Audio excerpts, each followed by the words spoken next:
গ্রামের একেবারে পশ্চিম প্রান্তের পুরনো জীর্ণ বাড়িটির চারপাশ ঘিরে সন্ধ্যা নামছে। চারদিক গাছপালায় ঢাকা এই গা ছমছমে পোড়ো বাড়িটি গ্রামের লোকদের কাছে ভূতের বাড়ি নামেই পরিচিত।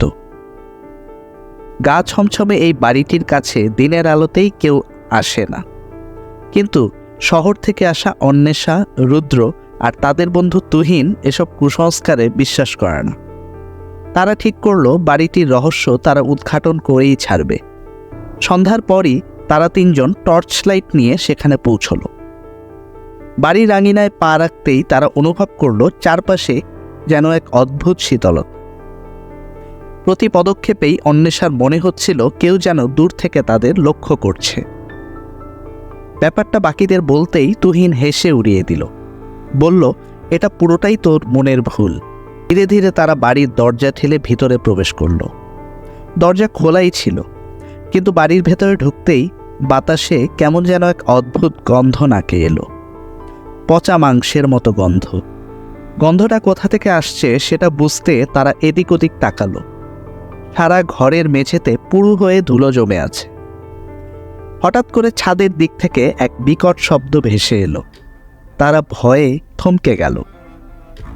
রুদ্র সাহস করে বলল, চল দেখে আসি। ছাদে গিয়ে তারা দেখতে পেল অন্ধকারের মধ্যে এক কালো ছায়ামূর্তি দাঁড়িয়ে আছে। ছায়াটা হঠাৎ করে নড়ে উঠল। তার চোখ দুটো যেন আগুনের মতো জ্বলছে। এই দেখে আতঙ্কিত হয়ে তারা দৌড়াতে দৌড়াতে নিচে নেমে এলো। আর নিচে নেমে হাঁপাতে হাঁপাতে তখনই তারা লক্ষ্য করল বাড়ির দেয়ালে এক প্রাচীন ছবি। ছবিতে দেখা যাচ্ছে এক বয়স্ক লোক তার পরিবারের সঙ্গে হাসি মুখে দাঁড়িয়ে আছে।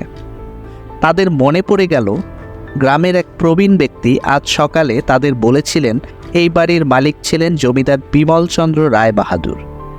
তিনি ছিলেন খুবই অত্যাচারী। এক রাতে ডাকাতদের হাতে নৃশংসভাবে খুন হন জমিদার। তখন থেকেই নাকি জমিদারের কোনো প্রজন্মই এই বাড়িতে থাকতে পারেনি। যেই এখানে থাকতে আসতো এক রাত পরেই তার মরদেহ পাওয়া যেত বাড়ির নিচ তলায়। কথিত আছে বিমলচন্দ্রের আত্মা নাকি এখনও এই বাড়িতে ঘুরে বেড়ায়। কিন্তু আশ্চর্যের বিষয় হলো ছবির লোকটির চোখও একই রকমভাবে আগুনের মতো জ্বলছে। পুরো ব্যাপারটা তিনজনের কাছে গোলমেলে ঠেকতেই তারা প্রচণ্ড ভয়ে আতঙ্কিত হয়ে দরজার কাছে দৌড় দিল। দরজার কাছে আসতেই সশব্দে বাড়ির দরজা বন্ধ হয়ে গেল। সেই সাথে গাঢ় অন্ধকারে ঢেকে গেল চারপাশ।